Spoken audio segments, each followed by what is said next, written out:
നമസ്കാരം. സന്ധ്യാദീപത്തിലേക്ക് എല്ലാ സജ്ജനങ്ങൾക്കും സ്വാഗതം.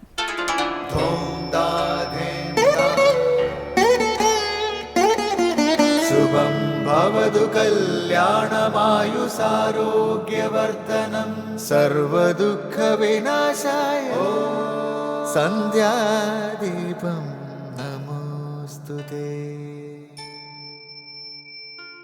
നാമം ജപായനം പുണ്യം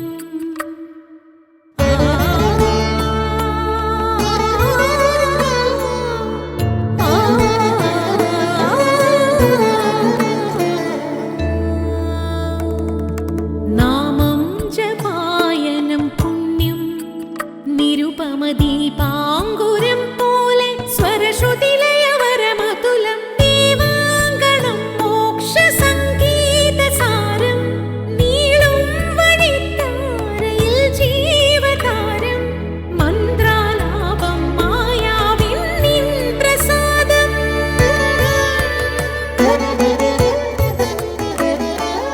ഇരുൾ നീങ്ങിയുണരുന്ന തെളിനാളദീപം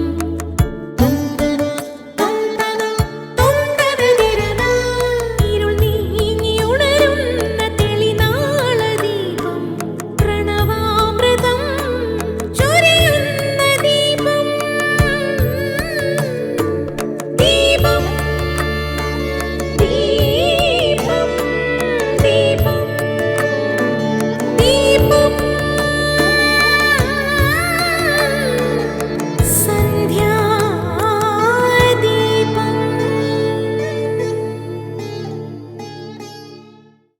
രാമായണത്തിലെ ഉത്തമ കഥാപാത്രങ്ങളെയാണ് നമ്മൾ അനുകരിക്കാൻ ശ്രമിക്കുന്നത്. എന്നാൽ ചില കഥാപാത്രങ്ങളെ കൂടി ആഴത്തിൽ മനസ്സിലാക്കേണ്ടതുണ്ട്. ആ കഥാപാത്രങ്ങൾ ഏതു തരത്തിലെ സ്വഭാവമാണോ പ്രകടമാക്കുന്നത് അതൊഴിവാക്കണമെന്ന് രാമായണം നമ്മെ ഓർമ്മപ്പെടുത്തുന്നു. രാവണൻ സർവശാസ്ത്രങ്ങളും പഠിച്ച ഒരു തപസ്വിയാണ്. അസാമാന്യമായ വീര്യവും ഇച്ഛാശക്തിയുമുള്ള ആളാണ്. ഇതെല്ലാം ഉണ്ടെങ്കിലും വിനയമില്ല, വിവേകവുമില്ല. രാവണനെ നിയന്ത്രിച്ചിരുന്നത് വികാരമാണ്. പരമാത്മസത്യത്തോടല്ല രാവണന്റെ ബുദ്ധി, ഭൗതിക വിഷയങ്ങളോടാണ്. ഒടുവിൽ അദ്ദേഹത്തിൻ്റെ ശക്തിയും ബുദ്ധിയും തപസ്സും ലോകത്തിന് ഉപദ്രവമായി. വിനയവും വിവേകവും ഇല്ലെങ്കിൽ സ്വയം നാശത്തിന് കാരണമാകുമെന്ന് രാവണൻ നമ്മെ പഠിപ്പിക്കുന്നു. മഹാശക്തനായ ബാലിക്ക് വിനയായി തീർന്നത് കാമമാണ്. മന്ദരയുടെ ഏഷണി വിശ്വസിച്ചത് കാരണം കൈകേയിക്ക് നഷ്ടമായത് സ്വസ്ഥതയും ബന്ധുക്കളെയുമാണ്. ബുദ്ധിയും ശക്തിയും ഉണ്ടായിരുന്നാലും തമോ ഗുണം ബാധിച്ചാൽ കുംഭകർണനെ പോലെ ആയിത്തീരും.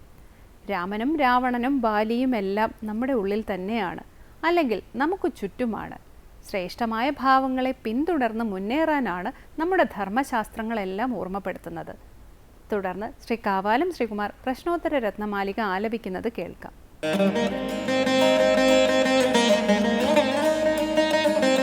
കാഭവവല്ലി തൃഷ്ണ കോ വൈരീയസ്ത്വനുദ്യോഗഃ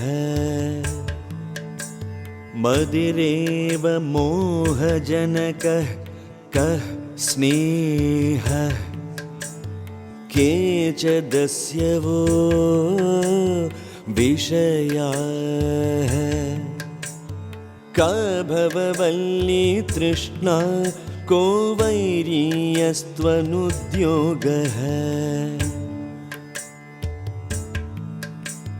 കസ്മാത് ഭയമിഹ മരണാത് അന്ധാത് ഇഹ കോ വിശിഷ്യത്തെ രാഗീ കശൂരോ യോ ലലനാലോചന ബാണൈർന ച വ്യഥിതഃ. തുടർന്ന് ശങ്കരസ്തോത്രാമൃതം. സംസാരവല്ലി കൂടുതൽ പടർന്ന് വ്യാപിക്കുന്നതിന് കാരണം തൃഷ്ണ അഥവാ ആഗ്രഹമാണ്. ഓരോ ആശ്രമധർമ്മത്തിനനുസരിച്ചും പരിശ്രമം ചെയ്യാതെ അലസരായിരിക്കുന്നതാണ് യഥാർത്ഥ ശത്രു. പ്രശ്നോത്തര രത്നമാലികയിലെ ഈ ഭാഗമാണ് ഇന്ന് സ്വാമി ചിദാനന്ദപുരി വ്യാഖ്യാനിക്കുന്നത്.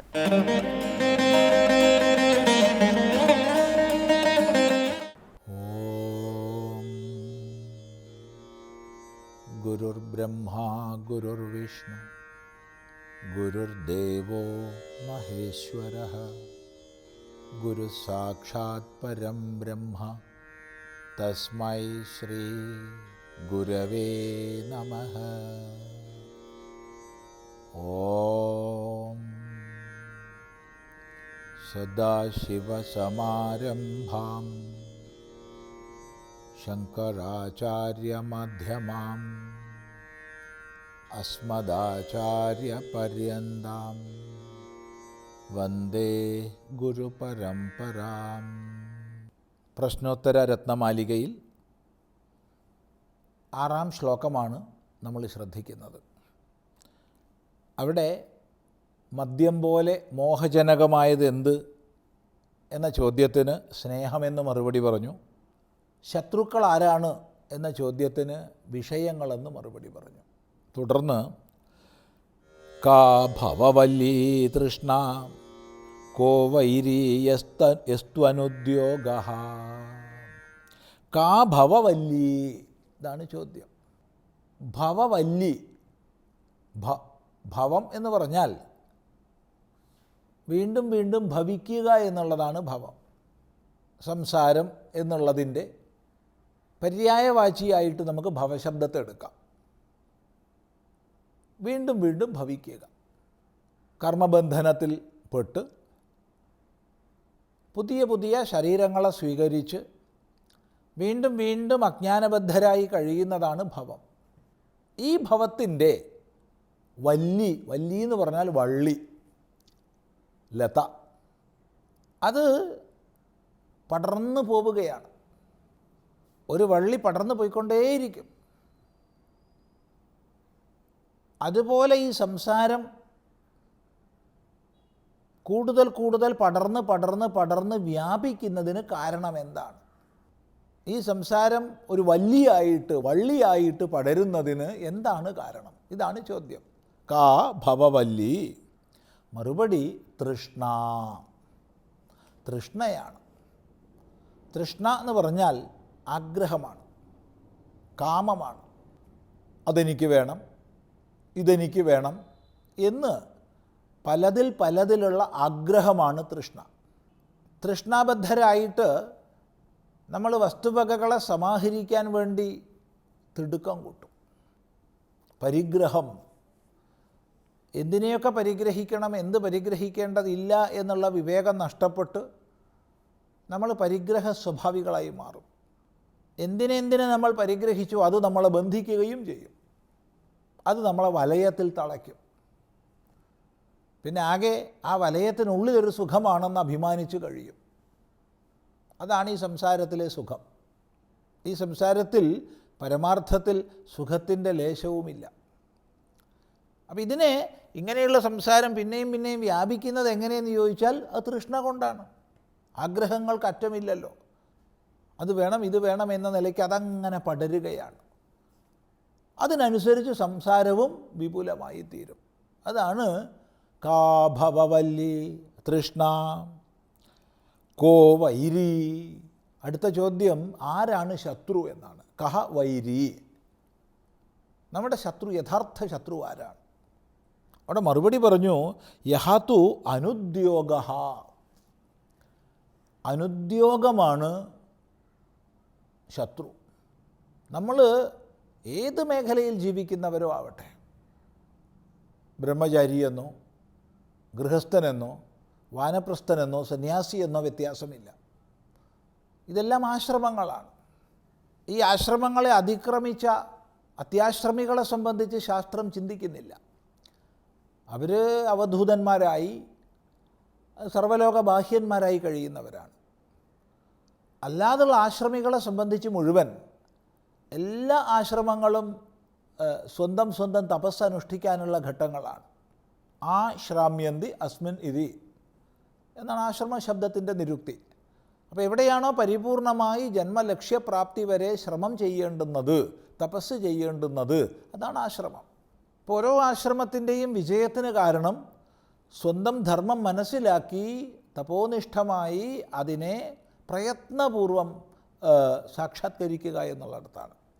എന്നിരിക്കെ ആരാണോ അലസനായിരിക്കുന്നത്, ചെയ്യേണ്ടുന്ന ജോലി ചെയ്യാതെ മടിയനായിരിക്കുന്നത്, ആ മടിയുടെ ഭാവമാണ് നമ്മുടെ ഏറ്റവും വലിയ ശത്രു. ചെയ്യേണ്ടുന്നത് ചെയ്യാതെ ചടഞ്ഞിരിക്കുക. നമ്മളെല്ലാവരും ഉദ്യോഗശാലികളാവണം, ഉദ്യമിക്കുന്നവരാകണം. അവനവൻ്റെ ആശ്രമത്തിനനുസൃതമായ രീതിയിൽ ഉദ്യമിക്കുന്ന ശീലം നമുക്കുണ്ടായിരിക്കണം. അതില്ലാതെ പ്രമാദഗ്രസ്തനായി, മടിയനായി, അലസനായി ഒരാൾ കഴിയുകയാണെങ്കിൽ ആ ഒരു ഭാവമാണ് ഏറ്റവും വലിയ ശത്രു. അത് നമ്മളെ വലിയ പൊട്ടക്കണത്തിലാണ് കൊണ്ടുചെന്നിടുക. കാരണം അലസനായി കഴിയുമ്പോൾ ഒരു സുഖം ഉണ്ടാവും. പ്രത്യേകിച്ച് അധ്വാനിക്കൊന്നും വേണ്ട, പ്രത്യേകിച്ച് പണിയെടുക്കണ്ട, അങ്ങനെ ആലസ്യത്തിൽ ആശ്രയിച്ചുകൊണ്ട് കഴിയുക. പക്ഷേ തിരിഞ്ഞു നോക്കുമ്പോൾ പിന്നീട് അത് ദുഃഖത്തെ, ക്ലേശത്തെ മാത്രമേ നൽകൂ. ഞാൻ ചെയ്യേണ്ടത് ചെയ്തില്ലല്ലോ, ഇത്രയും ശ്രേഷ്ഠമായൊരു മനുഷ്യജന്മം ലഭിച്ചിട്ടും അതിനെ വേണ്ടതുപോലെ വിനിയോഗിച്ചില്ലല്ലോ എന്നുള്ള പശ്ചാത്താപം അത് നമ്മളെ ദഹിപ്പിക്കും. അതുകൊണ്ട് ഒരു സന്ദേഹവുമില്ല, അനുദ്യോഗ, ഉദ്യോഗം ചെയ്യാതിരിക്കുക, പരിശ്രമശാലി അല്ലാതിരിക്കുക, ഉദ്യമിക്കാതിരിക്കുക എന്നുള്ളതാണ് നമ്മുടെ ഏറ്റവും വലിയ ശത്രു. അപ്പോൾ നമ്മുടെ ഏറ്റവും വലിയ ശത്രു പുറമേ അല്ല, നമ്മുടെ ഉള്ളിൽ തന്നെയുള്ള ആലസ്യമാണ്, നമ്മുടെ ഉള്ളിൽ തന്നെയുള്ള പ്രമാദമാണ്. ഇത് ഓരോ ആശ്രമത്തിനനുസരിച്ച് നമ്മൾ മനസ്സിലാക്കണം. ഇപ്പോൾ പഠനത്തിൽ നിന്ന്, യജ്ഞനിർവഹണത്തിൽ നിന്ന് നമ്മെ പിന്തിരിപ്പിക്കുന്ന അനുദ്യോഗഭാവം, അത് ബ്രഹ്മചാരിയെ സംബന്ധിച്ച് ശത്രുവാണ്. പഞ്ചമഹായജ്ഞങ്ങളിൽ നിന്ന്, അല്ലെങ്കിൽ സ്വത്ത് സമ്പാദിക്കുന്നതിൽ നിന്ന്, അല്ലെങ്കിൽ ഗൃഹത്തെ, കുടുംബത്തെ കുശലതയോടുകൂടി പരിപാലിക്കുന്നതിൽ നിന്ന്, ദേവപിതൃ കാര്യങ്ങളിൽ നിന്ന് ഒക്കെ, അതായത് ഗൃഹസ്ഥാശ്രമ ധർമ്മങ്ങളിൽ നിന്ന് നമ്മളെ പിന്തിരിപ്പിക്കുന്ന അനുദ്യോഗം ഗൃഹസ്ഥാശ്രമിയെ സംബന്ധിച്ച് ശത്രുവാണ്.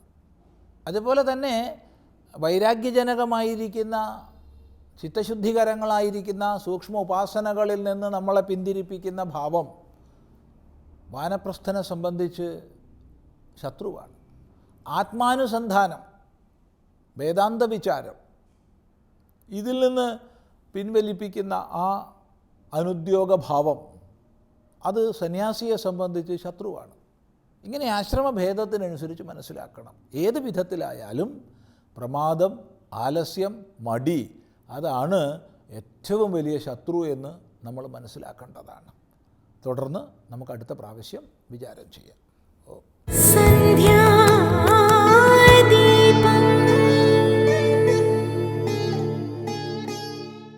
തുടർന്ന് സനാതനധർമ്മം.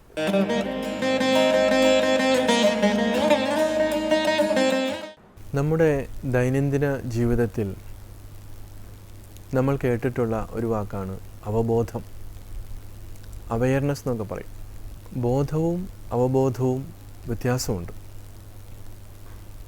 അവബോധം എന്ന് പറയുന്നത് നമ്മൾ ചെയ്യുന്ന പ്രവൃത്തികളെ, ചിന്തകളെ നമ്മൾക്ക് മാറി നിന്ന് കാണുവാനുള്ള ഒരു കഴിവാണ്. പലപ്പോഴും നമ്മൾ അവബോധമുള്ളവരായിട്ടല്ല പ്രവർത്തിക്കുന്നത്. ഒന്നിലും നമുക്ക് അങ്ങനൊരു അവയർനെസ് ഡെവലപ്പ് ചെയ്യുവാനായിട്ട് സാധിക്കുന്നില്ല. അപ്പോൾ ഒരുപക്ഷെ നമ്മൾ ചിന്തിക്കാം, എന്തിനാണ് ഈ അവബോധം? ഒരിക്കൽ തിരുവനന്തപുരത്ത് ഒരു സ്വാമിജി ഭഗവത്ഗീതയുടെ ക്ലാസ് എടുത്തു. 108 ദിവസമാണ് അദ്ദേഹത്തിൻ്റെ ഭഗവത്ഗീത യജ്ഞം. അതിൽ ധാരാളം വ്യക്തികൾ പങ്കെടുക്കുന്നുണ്ടായിരുന്നു. ആ സമയത്ത് തന്നെയാണ് ആറ്റുകാൽ പൊങ്കാല നടന്നത്. ഈ ക്ലാസ്സെല്ലാം കഴിഞ്ഞപ്പോൾ അതിലൊരു അമ്മച്ചി സ്വാമിയുടെ അടുത്ത് ഒരു ചോദ്യം ചോദിക്കുകയായിരുന്നു. കഴിഞ്ഞ 10 വർഷമായി ഞാൻ ആറ്റുകാല പൊങ്കാലയ്ക്ക് പോയിക്കൊണ്ടിരുന്ന ഒരു വ്യക്തിയാണ്. ഇപ്രാവശ്യം സ്വാമിജിയുടെ ഭഗവത്ഗീത കേൾക്കാൻ വന്നതുകൊണ്ട് എനിക്ക് പോകാൻ സാധിച്ചില്ല. അതുകൊണ്ട് എന്തെങ്കിലും പാപം എനിക്കുണ്ടാകുമോ എന്നാണ് ചോദ്യം. സ്വാമിജി എന്ത് ഉത്തരം പറയും? സ്വാമിജി വല്ലാത്ത രീതിയിൽ, കാരണം 108 ദിവസം ഭഗവത്ഗീത കേട്ടിട്ട് യഥാർത്ഥത്തിലുള്ള ഈശ്വരൻ, ദൈവം, തൻ്റെ സ്വരൂപം ഈ സ്വരൂപത്തെ മറച്ചിരിക്കുന്ന കാര്യങ്ങളൊക്കെ ഇത്രയും വിശദമായി പറഞ്ഞു കൊടുത്തിട്ടും ഈ പാവം അമ്മയ്ക്ക് അതിനെക്കുറിച്ചുള്ള ഒരു അവബോധം ഉണ്ടായില്ല എന്നുള്ള. അത് അമ്മയുടെ കുഴപ്പമല്ല. ആ അമ്മ തമസിലും രജസിലും പെട്ടുകിടക്കുകയാണ്. അമ്മയ്ക്ക് തിരിച്ചറിയാൻ പറ്റുന്നില്ല. കാരണം ഭഗവത്ഗീത കേൾക്കുന്ന ആൾക്ക് ഉണ്ടാകേണ്ട യോഗ്യതകൾ മഹർഷിമാർ പറയുന്നുണ്ട്. ഉപനിഷത്തും ഗീതയുമൊക്കെ സാധാരണ ആളുകൾക്ക് പഠിച്ചാൽ മനസ്സിലാകാത്തതിൻ്റെ കാര്യം അവർ പറയുന്നുണ്ട്. അങ്ങനെ ഒരു യോഗ്യത ഇല്ലാത്ത ഒരാൾക്ക് അത് കേട്ടാൽ ഒന്നും സംഭവിക്കില്ല. അതിനുദാഹരണമാണിത്. ഇത് നടന്ന കാര്യമാണ്. ഇതുപോലെ തന്നെയാണ് നമ്മുടെ ചുറ്റുപാടും ഓരോരുത്തരും, നമ്മളിലും നമ്മുടെ വീട്ടിലും ഒക്കെ നടക്കുന്നത്. ഈ ഒരു അവബോധത്തിൻ്റെ കുഴപ്പമാണ്. എത്രയോ വർഷങ്ങളായി നമ്മൾ ഓർമ്മ വെച്ച നാൾ മുതൽ ക്ഷേത്രത്തിൽ പോകുന്നുണ്ട്, പള്ളിയിൽ പോകുന്നുണ്ട്, മോസ്കിൽ പോകുന്നുണ്ട്, അതുപോലെ എല്ലാ പുണ്യ സങ്കേതങ്ങളിലും പോകുന്നുണ്ട്. എന്നിട്ട് എന്തുകൊണ്ട് നമ്മൾക്ക് ഒരു മാറ്റം ഉണ്ടായില്ല? ഇതിനെക്കുറിച്ച് നമ്മൾ അവബോധം നമുക്കുണ്ടാകണം. നമ്മൾ അവെയറാണോ? ഇതാണ് പ്രശ്നം. അപ്പോൾ ഗീത കേട്ടതുകൊണ്ടോ ഉപനിഷത്ത് കേട്ടതുകൊണ്ടോ ഗുരുവിൻ്റെ കൃതികൾ കേട്ടതുകൊണ്ടോ എത്രയോ മണിക്കൂറുകൾ ധ്യാനിച്ചതുകൊണ്ടോ ജപിച്ചതുകൊണ്ടോ ഇത് സംഭവിക്കുന്നില്ല എന്നുള്ളതാണ്. കാരണം അവിടെ നമ്മൾ അത് യാന്ത്രികമായിട്ടാണ് ചെയ്തുകൊണ്ടിരുന്നത്. ക്ലാസ്സുകൾ കേൾക്കുന്നത്, ശബരിമലയ്ക്ക് പോകുന്നത്, തീർത്ഥസ്ഥലങ്ങളിലേക്ക് പോകുന്നത്. പലരും അവകാശപ്പെടാറുണ്ട്, ഞാൻ ഇത്രയും പ്രാവശ്യം ശബരിമലയിൽ പോയി, ഞാൻ ഇത്ര പ്രാവശ്യം ഹിമാലയത്തിൽ പോയി, അല്ലെങ്കിൽ ഞാൻ ഹിമാലയത്തിലാണ് തപസ് ചെയ്യുന്നത്. പക്ഷേ നമ്മുടെ ഉള്ളിൽ കുടികൊള്ളുന്ന കാമക്രോധ ലോഭ മോഹ മതമാത്സര്യാദികളെ തിരിച്ചറിയാതെ, അതിനെക്കുറിച്ച് അവെയറാകാതെ, അവബോധമുണ്ടാകാതെ ജീവിച്ചിട്ട് എന്ത് കാര്യം? അപ്പോൾ പഠിപ്പിക്കുന്നത് നമ്മളുമായിട്ട് എന്തെങ്കിലും ബന്ധമുണ്ടോ? ഈ പറയുന്ന തത്വമസി അല്ലെങ്കിൽ അഹം ബ്രഹ്മാസ്മി, ഇതിനെക്കുറിച്ച് നമ്മൾ അവെയറാണോ? ഇതിനെ തടസ്സപ്പെടുത്തുന്നത് എനിക്ക് എന്തുകൊണ്ട് ആ ഒരു അവെയർനെസ്സിലേക്ക് വരാൻ പറ്റുന്നില്ല? അപ്പോൾ യാന്ത്രികമാകുകയാണ്. യാന്ത്രികമാകുമ്പോൾ നമ്മൾക്ക് നമ്മുടെ ബുദ്ധിക്ക് യാതൊരു അവിടെ ചുമതലയുമില്ല. ബുദ്ധിയും യാന്ത്രികമായിട്ട് പോകുന്നു. അപ്പോൾ പലതിനെയും നമുക്ക് തരംതിരിച്ചറിയേണ്ടത് ബുദ്ധി ഉപയോഗിച്ചിട്ടാണ്. ആ ബുദ്ധിയും മന്ദീഭവിച്ചു പോയാലോ, തമസിലും രജസിലും പെട്ടുപോയാലോ? അതുകൊണ്ടാണ് ഇത്രമാത്രം നമ്മളുടെ ക്ലാസ്സുകൾ, സത്സംഗങ്ങൾ, പുണ്യക്ഷേത്ര ദർശനം, അതേപോലെ പുണ്യ തീർത്ഥങ്ങൾ, ഇവിടെയൊക്കെ നമ്മൾ സഞ്ചരിക്കുമ്പോഴും നമ്മളിൽ മാറ്റമില്ലാതിരിക്കുന്നതിൻ്റെ കാരണം ഈ ഒരു അവബോധത്തിൻ്റെ കുറവാണ്. പാക്കനാരുടെ കഥയിലൊക്കെ നിങ്ങൾക്ക് അത് തിരിച്ചറിയാൻ പറ്റും. ഒരാൾ കാശിക്ക് പോയപ്പോൾ ഒരു വടി കൊണ്ടുപോകാൻ പറഞ്ഞിരുന്നു. പക്ഷേ ആ വടിക്കൊരു വളവുണ്ടായിരുന്നു. എല്ലാ തീർത്ഥത്തിലും അത് മുക്കിക്കൊണ്ടാണ് വന്നത്. തിരിച്ചു വന്നപ്പോഴും ആ വടി വളഞ്ഞു തന്നെയാണ് ഇരുന്നത്. ഇതുപോലെയാണ് ഓരോ സ്ഥലത്ത് പോയി നമ്മൾ മുങ്ങി വഴിപാടുകളൊക്കെ കഴിച്ചാലും നമ്മൾ അതിലേക്ക് ഉണർന്നിട്ടില്ലെങ്കിൽ, ശ്രീനാരായണ ഗുരുവിൻ്റെ ഭാഷയിൽ പറഞ്ഞാൽ ഉണരരുത്, ഇനി ഉറങ്ങിടാതിരുന്നിടണം. അപ്പം നമ്മൾ ഉണരാതിരിക്കണം. എന്തിലേക്ക്? ഈ അറിവില്ലായ്മയിലേക്ക്. നമ്മൾ ഉണർന്നു തന്നെ ഇരിക്കണം. ഇനി ഉറങ്ങിടാതിരുന്നിടണം എന്ന് പറയുന്നതാണ്. ആ ഉറങ്ങാതിരിക്കുന്ന അവസ്ഥയാണ് അവബോധം എന്ന് പറയുന്നത്. നമ്മുടെ സാധാരണയുള്ള ഉറക്കത്തെക്കുറിച്ചല്ല ഇവിടെ പറയുന്നത്, അവബോധത്തെക്കുറിച്ചാണ്, അവെയർനെസ്സിനെ കുറിച്ചാണ്. അങ്ങനെ നമ്മൾ അവെയറായിരിക്കുമ്പോഴാണ് ഇവിടെ നമ്മുടെ മനസ്സിൽ നടക്കുന്ന പ്രശ്നങ്ങളെ, നമ്മുടെ ബുദ്ധി നമ്മളെ വഴിതെറ്റിച്ചു കൊണ്ടുപോകുമ്പോൾ ഇവിടെയൊക്കെ നമുക്ക് സാക്ഷ്യഭാവത്തിൽ ഇതിനെ തിരിച്ചറിയാൻ പറ്റുന്നത്. അപ്പോൾ ഈ ഒരു അവബോധം ചെറിയ പ്രായത്തിൽ തന്നെ ഓർമ്മ വയ്ക്കുന്ന നാൾ മുതൽ കുഞ്ഞുങ്ങളിലേക്ക് നമ്മൾ പകർന്നു കൊടുത്താൽ ആ കുട്ടികൾക്ക്, ആ ജനറേഷൻ രക്ഷപ്പെട്ടു പോകും. അതല്ലെങ്കിലോ വീണ്ടും നമ്മൾ യാന്ത്രികരായി. ഇന്ന് നമ്മുടെ കുട്ടികളെ ശ്രദ്ധിച്ചാൽ അറിയാം, അവർക്ക് എല്ലാം യാന്ത്രികമാണ്. അച്ഛനും അമ്മയും തമ്മിലുള്ള, അച്ഛനോടും അമ്മയോടും തമ്മിലുള്ള ആ ബന്ധങ്ങളെക്കുറിച്ചോ സ്നേഹത്തെക്കുറിച്ചോ ആ കെട്ടുറപ്പിനെക്കുറിച്ചോ ആത്മബന്ധത്തെക്കുറിച്ചോ അവർക്ക് യാതൊരു അവബോധവുമില്ല. കാരണം നമ്മൾ അവരെ ആ രീതിയിലൊന്നും പഠിപ്പിക്കുന്നില്ല. വിശ്വാസമല്ല, മറിച്ച് ഇതിനെക്കുറിച്ചുള്ളൊരു അവബോധം നമുക്ക് കൊടുക്കുവാനായിട്ട് സാധിക്കുന്നില്ല. മഹർഷിമാരെല്ലാം സൂചിപ്പിച്ചത് അവബോധമുള്ളവരായി ഇവിടെ ജീവിക്കാനാണ്. അങ്ങനെ വരുമ്പോൾ നമുക്ക് ദുഃഖങ്ങൾ ഉണ്ടാകില്ല. അഥവാ ദുഃഖങ്ങൾ ഉണ്ടാകുമ്പോഴും അതിനെ അതിജീവിക്കുവാനുള്ള ആ കെൽപ്പും നമുക്കുണ്ടാകും. തീർച്ചയായിട്ടും എല്ലാവർക്കും അതിന് സാധിക്കട്ടെ.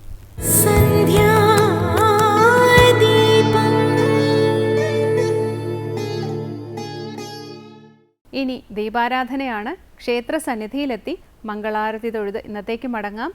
എല്ലാവർക്കും നമസ്കാരം.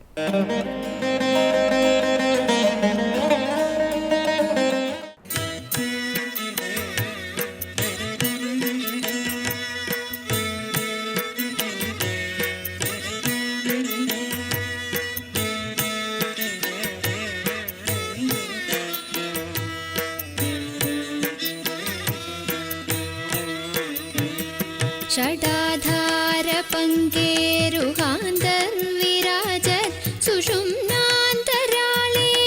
तेजोलसन्तीं सुधामण्डलं द्रावयन्तीं पिबन्तीं सुधामूर्तिमीढे चिदानन्दरूपा